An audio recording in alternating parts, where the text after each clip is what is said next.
superheroes are born out of corporate boardroom or need to fill a publishing slot. But Hellboy started as a joke. In 1991, an artist named Mike Mignola was at a comic book convention and he drew a bulky, demon-like creature with a belt buckle that said Hellboy, just to make a fan laugh. At the time, Mignola was a journeyman artist at Marvel and DC.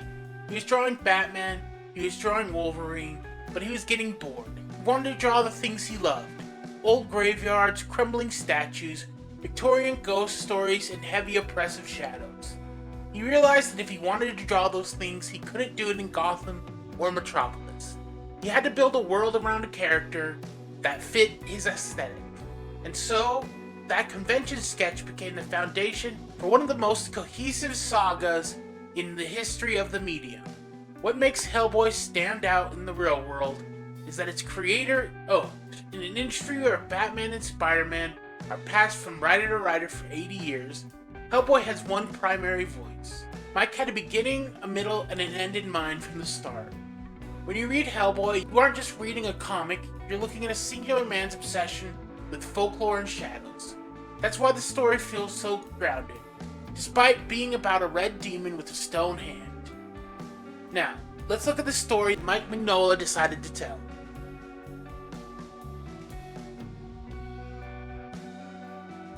Narrative begins on December 23rd, 1944. The world is on fire, caught in the final gasps of World War II. While the Allied and Axis powers are fighting a conventional war on the surface, there's a secret war happening in the shadows, the Occult War. This is where we meet Grigory Rasputin. In this world, the Mad Monk didn't just die in a frozen river in 1916. He was pulled into a void by the Ogduru Jihad, the seven gods of chaos. He returns to Earth as their prophet, promising the Nazis a miracle called Project Ragnarok. But here's the first big subversion. Rasputin isn't actually trying to help the Nazis win. He's using their resources to summon a catalyst. He isn't looking for a super soldier, he's looking for the Prince of the Abyss. On a rainy night in the ruins of a church in East Bromwich, a small red monkey-like creature with a massive stone hand appears in a burst of fire. The Nazis think their experiment failed because the object didn't land in their camp. But the Allies, specifically a young British professor named Trevor Brutenholm, are the ones who find him. This moment sets up the foundational conflict of the series: nature versus nurture. On one side you have Rasputin and the destiny of the bloodline.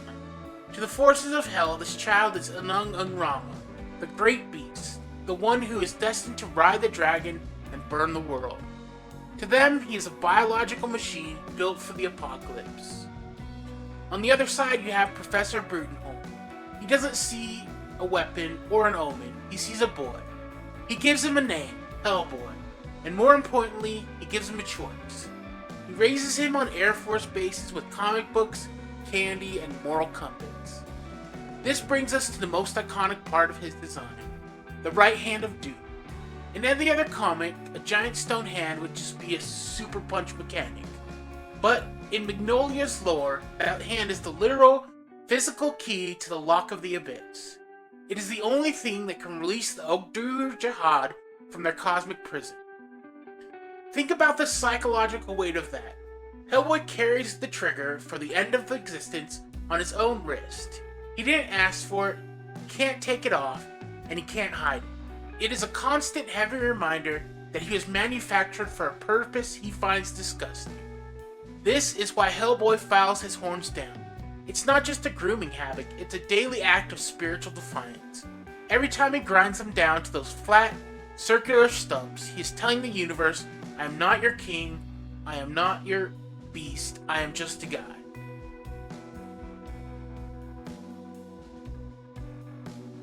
By the time the main stories of the 1990s kick off, Hellboy is no longer that curious little creature eating chocolate bars on an Air Force base. He's a veteran, been a field agent for the BPRD, the Bureau for Paranormal Research and Defense, since 1952. And this is where the series does something genius. It treats the supernatural like a job. In most comics, when a demon or ghost appear, it's a world-ending event. For Hellboy, it's a Tuesday. He shows up to a haunted castle in a trench coat, lights a cigar and asks, okay, what have we got? He's a blue-collar investigator who just happens to be a red-skinned demon. He approaches ancient cosmic horrors with the same weary energy as a plumber looking at a burst pipe. The middle era of the saga is defined by a specific kind of quietness. In the real world, Mike Mignola was revolutionizing comic book storytelling through something called the art of silence. Most comic writers are terrified of empty space. They fill every panel with dialogue or internal monologues. But Mignola trusts his art. He uses massive blocks of pure black ink, negative space, to make the world feel heavy and old. When Hellboy walks through an abandoned graveyard or crumbling Romanian church, Mignola doesn't describe the dread. He makes you feel the cold. He'll devote entire panels to just a falling leaf, a cracking stone, or a raven flying over a tombstone. This isn't just an aesthetic choice, it's a character choice. Hellboy is a man of few words because he is a man who is constantly listening for the other shoe to drop. He knows that every ghost he hunts down, every ancient god he fights, is somewhat of a reflection of himself. He's the ultimate outsider. He's a demon who works for the government, hunting other monsters who often have more in common with him than the humans he's protecting. There's a strange, beautiful morality at play here. Hellboy doesn't kill monsters because he hates them. He often treats his enemies with a sense of melancholy respect. He understands them. He knows what it's like to be othered. We see this through the BPRD team. Characters like Abe Sapien, the fishman found in a tank, and Liz Sherman, a woman struggling with fire she can't control. They are a family of freaks. But while Abe looks for a history and Liz struggles with her power, Hellboy is actively trying to ignore his. He doesn't want to know why his hand is made of stone. He doesn't want to hear about his royal bloodline. He just wants to do the work and go home. Mignola eventually stepped back from the drawing board to act as the architect of this world, collaborating with incredible artists like Guy Davis on BPRD or Richard Corbin on the flashback stories. But Mignola always returned to draw a most important moment, like the entire Hellboy in Hell finale, ensuring the story ended exactly as it began, through his own hand. As the series progresses, the world of folklore stops being a case of the week and starts becoming a trap. In the opening story, Seed of Destruction, Hellboy's adoptive father, Professor Brutenholm, is murdered by a frog monster. This is the first time the job becomes personal. When Hellboy investigates, he meets Rasputin, the man who summoned him. Rasputin tries to use Hellboy's right hand to unlock the Odugur Jihad from their cosmic prison. It's here where we learn the horrifying truth. Hellboy's hand is a literal, physical key to the end of the world. Later, in Wake the Devil, we meet Hecate, the goddess of witches. She calls him Anung and Rama, and it tells him that no matter how many horns he files off, his blood is tied to the dark. We see humans like Ilsa Halbstein, so desperate for power that they allow themselves to be encased in an Iron Maiden to become a vessel for Hecate. The contrast is clear. Humans are begging for the dark power Hellboy is desperately trying to reject. The final straw comes in the Conqueror worm. Hellboy discovers that the Bureau, the people he called family, had secretly rigged his friend, the homunculus Roger, the bomb as a failsafe, because they didn't trust him. That's the moment the blue-collar dream dies. Hellboy realizes that as long as he wears the BPRD patch, he's still just a tool. He's still being told who to be. To truly find out if he can beat his destiny, he has to quit. He hands in his badge, lights a cigar, and walks away from the only family he's ever known. That resignation marks the end of his career and the beginning of his descent into the truly dark Arthurian folklore that defines the rest of his life.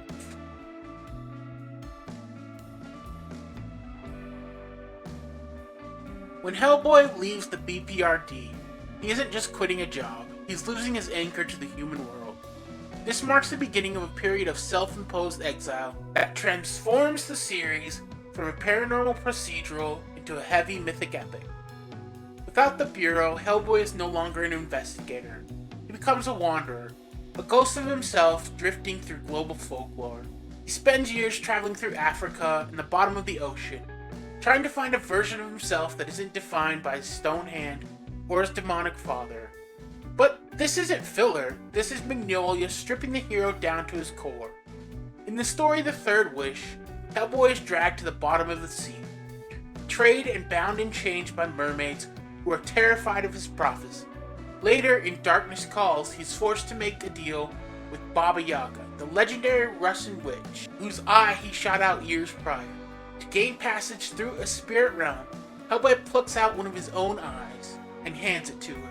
He is literally being dismantled, losing his team, losing his eye, and his connection to the modern world. All while a new threat, the Queen of Blood, is being resurrected in the background. This is where Mignola's love for folklore takes a sharp, dark turn into British mythology. While wandering the English countryside, Hellboy encounters the spirit of Morgan Le Fay, and we finally learn the secret of his mother, Sarah Hughes. He isn't just a random demon summoned by Nazis. Through his mother's bloodline, he is the last living descendant of Mordred and King Arthur. Think about the irony there. The creature the world assumes is the beast of the apocalypse is actually the rightful king of Britain. He is the only one who can pull Excalibur from the stone. This creates a double destiny that is a masterclass in tragic storytelling. His demonic side says he is the king of hell, destined to burn the world. His human side says he is the king of Britain, destined to lead an army to save it. Hellboy is trapped between two thrones, and he wants neither. He knows that if he picks up the sword, he's calling an army of the dead to fight a war that will likely end the world anyway. He realizes that destiny is just a different kind of prison. He spends days sitting in front of the stone, refusing to touch it till the choice is finally forced upon him. The goddess Nimue, the Queen of Blood, has been possessed by the Ogduru Jihad and transformed into a massive, world-spanning dragon. To save the innocent from the slaughter, Hellboy finally stops fighting his nature. He pulls Excalibur not out of pride, but because he's the only one who can take the hit. In the final battle of the Storm and the Fury, he becomes the monster to kill the monster. He kills the dragon, saving the world one last time, but the cost is total. This is the peak of the nature versus nurture conflict. He chooses humanity by rejecting kinship, but his humanity is what makes him vulnerable. As Nimue falls, she reaches out and tears Hellboy's heart from his chest. He dies on the battlefield, surrounded by the ruins of a world he saved, but could never truly belong to. He didn't get a hero's funeral, he died in the dirt, having proven that even a creature built for evil can choose to die for what is right.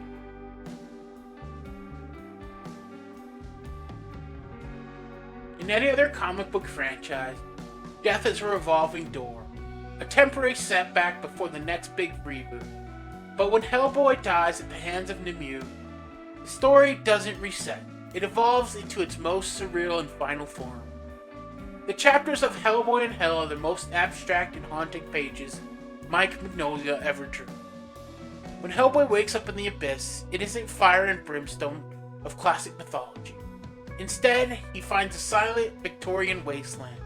It is a world of crumbling Gothic architecture, empty seas, and eternal twilight. It feels like a dream that the world walked away from. This is the endgame, and all heavy hitters of the pit have been waiting for him for eons. They see that the dead Anung and Rama, and they think the apocalypse is finally back on track. They want him to take the throne of his father, Azazel. They want him to pick up the sword and lead the demonic armies back to the surface.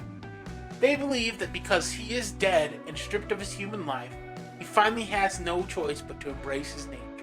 But Hellboy's time in hell becomes his ultimate act of defiance. He wanders through the ruins of his own history, facing the ghosts of his past and literal demons of his lineage.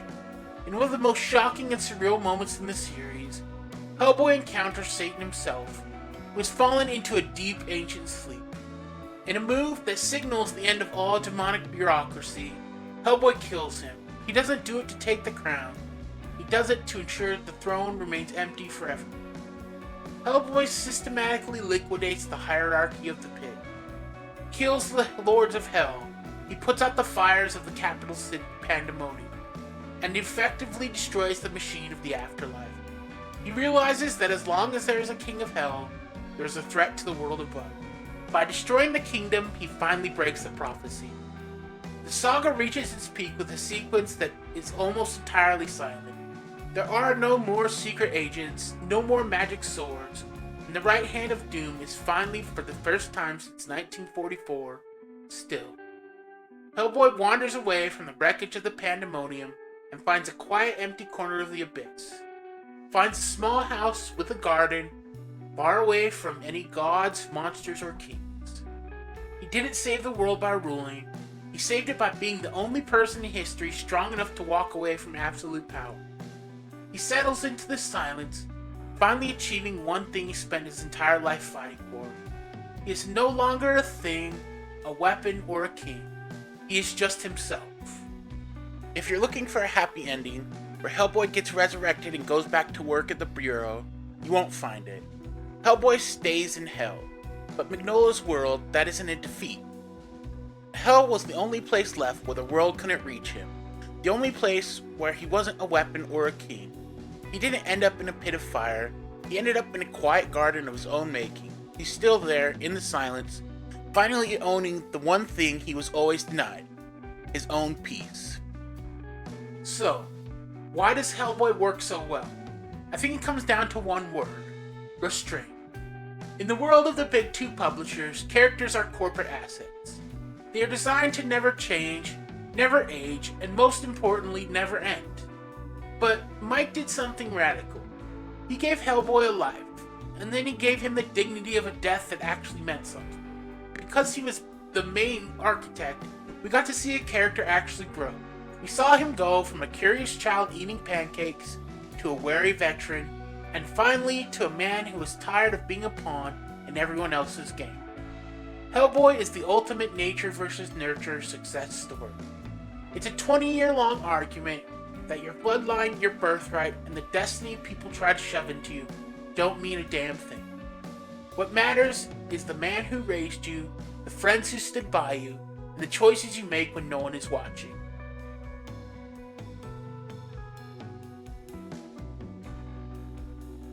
Hellboy is born in fire to end the world. He saved it simply by being a decent guy who knows when to say no. When you look at Mignola's art, those heavy blocks of black ink, and the vast silent spaces, you realize that the shadows weren't just there for style. They were the point. Hellboy spends his entire life standing in the dark so that the rest of us could stay in the light. He was a monster who was more human than the people he protected. While Mike Mignola's art defined the early years, the home stretch of Hellboy's life on Earth was handled by artist Duncan Fegredo. Fegredo did the impossible. He kept Mignola's heavy use of shadows and atmosphere, but added a layer of kinetic, epic detail that the final battle with the dragon required. It is a testament to Mignola's vision that the world felt seamless, even when he handed the pen to someone else. In a medium full of infinite reboots and endless sequels, Hellboy stands as a complete singular masterpiece. It is a story about a demon who didn't want to be a king who didn't want a crown, and a man who finally found peace by letting go. He died a man, even if the world only ever saw a demon. And in the end, that was more than enough. If you enjoyed this look into the life and death of Hellboy, make sure to like the video.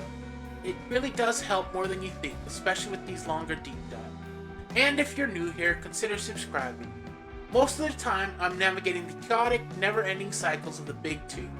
But I wanted to take a moment to appreciate what happens when a creator is actually allowed to tell a story with an ending. If you want to go a step further, I've got a Ko-Fi link below if you'd like to support the channel directly. I'm curious to hear your thoughts. Do you prefer the infinite loops of Marvel and DC, or do you wish more characters got the Mignola treatment? Let me know down in the comments. Thanks for sticking around, thanks for supporting the channel, thanks for watching, and as always, I'll catch you in the next one.